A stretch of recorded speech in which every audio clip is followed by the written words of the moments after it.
Hello mga kasari, sis and bro. Good afternoon. Today po is April 11, 2023 at alas 3 na po ng hapon. So, good afternoon po. Welcome back to my channel, Kasari Sis Lorna TV. And for today's video po ay update ko lang kayo sa mga presyo po ng mga school supplies. Medyo po bumaba na ngayon ng mga presyo ng mga school supplies. Nagtaka nga ako, sabi ko ba, ang mura na pala ng school supplies. Unlike nung nag-start ang school year last 2024, nung pasukan ng 2023, August 2023 ay napakamahal pa po ng school supplies. Pero ngayon po ay medyo bumaba na po ang mga school supplies natin. So, update ko po kayo. Ito mga kasari, ang ilan sa mga napamili ko today na mga school supplies. And ang mga bumaba dito ay itong mga notebooks. Dati ang bintahan ko nitong may tahing notebook ay 30 pesos. Pero sa ngayon ay pwede ko na lang itong ibenta ng 23. Kasi ang puhunan na niya ay nasa 180, so 18. Kasi 10 pieces to. Ang isang rim nito ay 10 pieces, pumapatak ng 18. So, may 5 pesos ako sa bawat isa kung ibibenta ko siya ng 23. And then, itong mga notebook naman na ganito na spiral, ang puhunan niya is 170. Pwede ko namang ibenta ng 22 na lang. 5 pesos pa rin ang puhunan. Ang tubo ko pala. Kasi 17 ang per piece niya. Sa 10 pieces din ang isang rim. Tulad nitong composition notebook ay 22 din ang bentahan. Magiging bentahan ko. Dati ang bentahan to ay writing pala ito. Ang writing. Ang dating bentahan ko nito ay 25 dahil ang puhunan nito noon ay nasa 20 per piece. 5 pesos ang patong ko sa kada isang piraso. So, 22 pwede ko nang ibenta kasi 17 na lang siya ang puhunan. Ganun din itong composition notebook. Ito pala yung composition. Yung puro blue lang siya. Yan. 22 na rin ang magiging bentahan ko nito since ang puhunan ay 17 na ang per piece. Itong notebook, pad paper, writing pad paper na pang grade 4, ang puhunan nito ay 15 per piece na ang dating puhunan. So, ang dating bentahan ko pala nito is 22 kasi nasa 170 ang isang rim nito dati, bumaba na ngayon, naging 150 na lang. So, pwede ko na siyang ibenta ng 15 per piece.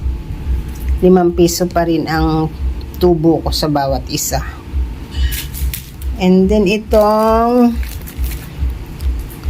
quiz pad na 1/2 na lengthwise. Ang bentahan ko nito ay 23 ang per piece. Kasi noon ang kinukuha ko ay yung manipis lang. Ang bentahan ko naman nun ay nasa 18. Pero ito makapal siya. Ang bentahan ko ay 23. Ganon din itong 1/2 na crosswise. Ay 23 din ang isang iwan ko kung ilang pieces ba siya sa bawat isang nasa 125 mm by 200 eh. Ito namang writing pad na pang grade 1 ay 20 pesos na rin ang magiging bentahan ko. Yung nakaraan ay 22 din ang benta ko nito. Since bumaba naman siya ng 2 pesos, so ibababa ko rin ng 2 pesos. Nagiging 20 na rin ang per isang pad. Itong bond paper na hard copy, short at saka long, Ang bentahan ko po nito ay piso ang isa. Yan. At itong folder na long, ang bentahan ko po nito ay 7 pesos each. Ito namang protractor, ang bentahan ko pa rin ay 12 pesos pa rin. At itong plastic cover na may 5 meters pangbalot ng notebook ay 35 pesos pa rin ang bentahan ko. Stay lang siya sa kanyang presyo. Di pa siya bumaba. Itong Manila paper ay 7 pesos pa rin ang bentahan ko. Nasa 4 pesos ang puhunan niyan. 3 pesos lang ang tubo ko sa kada isang piraso. Itong coloring book ay 18 pesos pa rin ang bentahan ko nito. Ang puhunan niya ay 13 pesos. May 5 pesos din ako sa bawat isang piraso. Ilang design lang siya. May pambabae at panlalaki rin.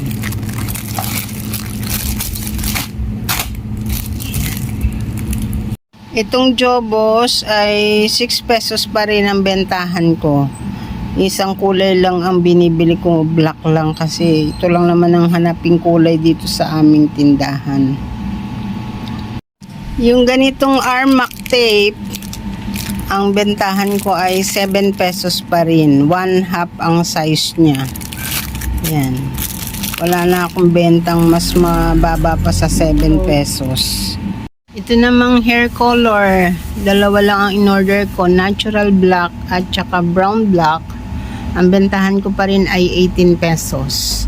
13 pesos na nga ang puhunan nito. Dati nasa 10 lang eh. Ngayon ay 18 pesos na ang aking bentahan nito. At itong blackening shampoo ay 10 pesos each. At itong pentel pen na black na permanent, ang bentahan ko ay 10 pesos each. Itong cotton buds na kahoy na isabit ko na dito sa lalagyan ay 5 pesos each ang aking bentahan. At itong door ko na black ay 12 pesos each.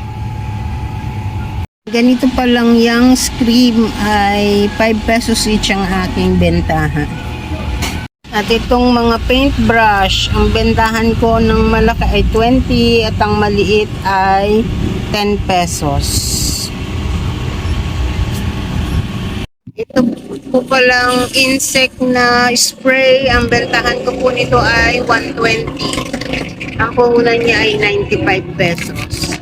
At itong packing tape, ang bentahan ko ng manipis ay 30 pesos. At ang makapal ay 50 pesos. So, yan lamang po for today's video. At ang nabayaran ko po ay 4,416 sa aking mga napamili. Ay, may kasama po pong lighter. Lighter ay 10 at 8 pesos ang aking bentahan.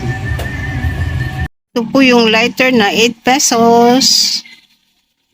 At ito naman yung lighter na pang 10 pesos. Meron po siyang flashlight.